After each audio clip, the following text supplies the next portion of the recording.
Yesterday video ఉంది కదండి. ఆ ఎస్టర్డే వీడియో తర్వాత మనం నేర్చుకోవాల్సిన విషయాలు స్టాక్ అండ్ ఫ్లో. ఇవి రెండు పదాలు ఉన్నాయి కదా. ఇవి రెండు పదాలు ఒకదానికి ఇంకోటి ఎంటైర్లీ డిఫరెంట్ ఉంటాయి. ఎలాగంటే స్టాక్ అంటేనేమో ఒక నిర్దిష్ట సమయానికి చెందింది, అంటే పాయింట్ ఆఫ్ టైంని ఇండికేట్ చేస్తుంది.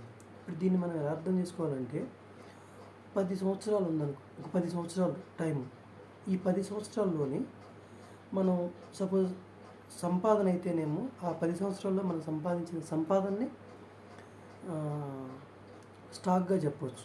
అంటే దాన్ని మనం నిల్వ ఉంచినట్టు. కానీ ఇప్పుడు జనాభా లెక్కలు తీసుకున్నాం అనుకోండి, ప్రతి 10 సంవత్సరాలకు ఒకసారి జనాభా లెక్కలు చేస్తారు.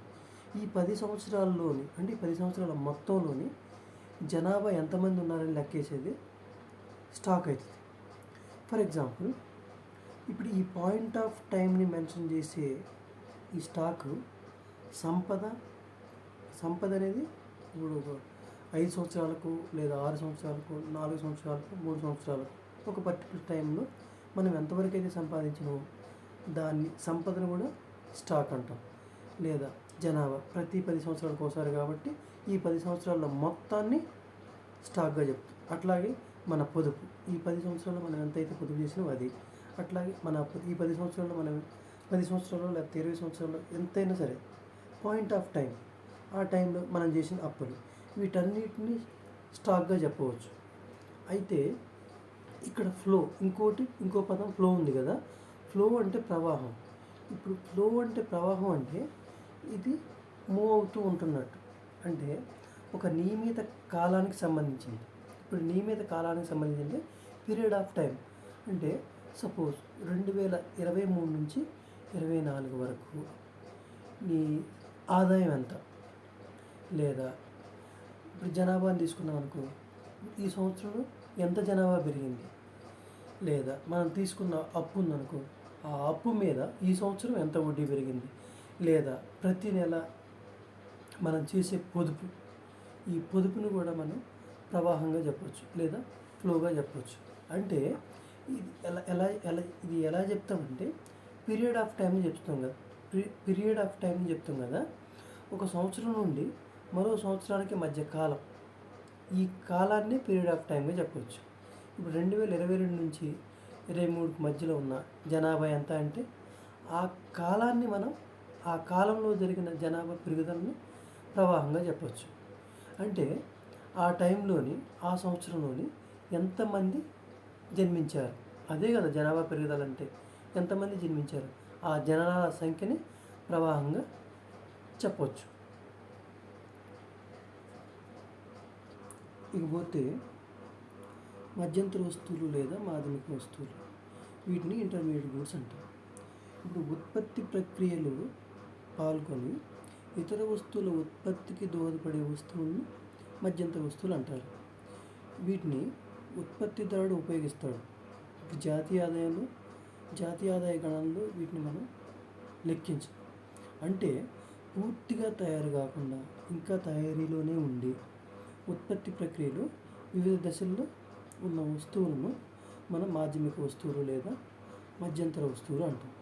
ఉదాహరణకు ఇప్పుడు సిమెంట్ ఉంది. సిమెంట్ ఒక్కదాన్ని తీసుకొచ్చి మనం దాన్ని ఉపయోగించుకోలేము. ఇటుకను ఒక్కదాన్ని తీసుకొచ్చి ఉపయోగించలేము. అట్లాగే ఉక్కు లేదా ఇనుము, ఇప్పుడు ఇవి ఒక్కొక్కటిగా మనకు ఇవి ఉపయోగపడవు.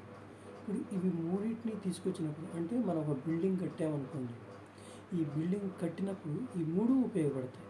కానీ సిమెంటు, ఇటుక, ఉక్కు అనేవి మనం బిల్డింగ్ కట్టడానికి ముందు వరకు అవి మాధ్యమిక లేదా మధ్యంతర వస్తువులే.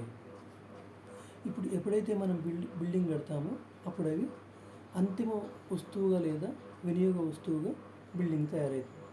అట్లాగే కార్ల టైర్లు, ఇప్పుడు టైర్ని విడిగా తీసుకొచ్చి మనం ఏం చేయలేము, అది కారుకు ఫిట్ చేసినప్పుడే అది ఉపయోగపడుతుంది. ఇప్పుడు టైర్ అనేది కూడా మాధ్యమిక వస్తువే. అంటే ఇప్పుడు ఇట్లాంటివి ఉత్పత్తి ప్రక్రియలో ఉంటాయి, కానీ అంతిమంగా మనం దేనికో ఇంకా వేరే వాటితో లింకప్ చేసినప్పుడు మాత్రమే అవి ఉపయోగపడతాయి. ఇట్లాంటి వాటిని మధ్యంతర వస్తువులు, ఇంటర్మీడియట్ గూడ్స్, మాధ్యమిక వస్తువులు అంటారు. అంటే ఈ మధ్యంతర వస్తువుల్ని సగం తయారైన వస్తువులను కూడా అనొచ్చు. ఉత్పత్తి ప్రక్రియలో కొనసాగుతున్న వస్తువులని మాధ్యమిక వస్తువులు అంటారు. ఓకే. ఇకపోతే అంతిమ వస్తువు లేదా ఫైనల్ గూడ్స్ లేదా కన్జ్యూమర్ గూడ్స్ అంటే మన మానవ కోరికలను ప్రత్యక్షంగా ఏవైతే తీర్చగలుగుతాయో అటువంటి వస్తువుల్ని అంతిమ వినియోగ వస్తువులు అంటాం. అంటే అంతిమంగా ఎవరైతే వినియోగదారులు ఉన్నారో ఆ వినియోగదారులకు ఉపయోగపడే వస్తువుల్ని కన్జ్యూమర్ గూడ్స్ అంటాం. అయితే వీటిలో 2 రకాల వస్తువులు ఉంటాయి. ఇప్పుడు ఆ 2 రకాల వస్తువులు ఏంటంటే కొన్ని వస్తువులు మనం ఒకసారి యూజ్ చేయగానే అయిపోతాయి. మన రైస్ ఉందనుకోండి, మనం ఒకసారి వండుకొని తినేసాం అనుకోండి, మళ్ళీ దాన్ని ఇంకోసారి ఉపయోగించలేం కదా, అంటే వండుకొని తినాలి.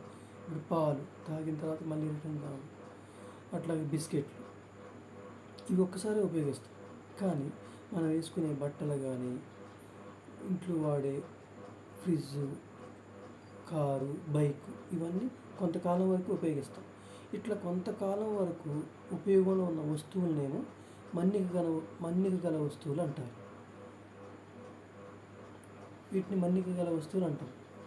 టీవీ, ఫ్రిడ్జ్, కార్లు ఇట్లాంటివన్నిటిని మనం మన్నిక గల వస్తువులు, ఒక్కసారి వాడగానే నశించిపోయే వాటిని నశించే వస్తువులు అంటాం.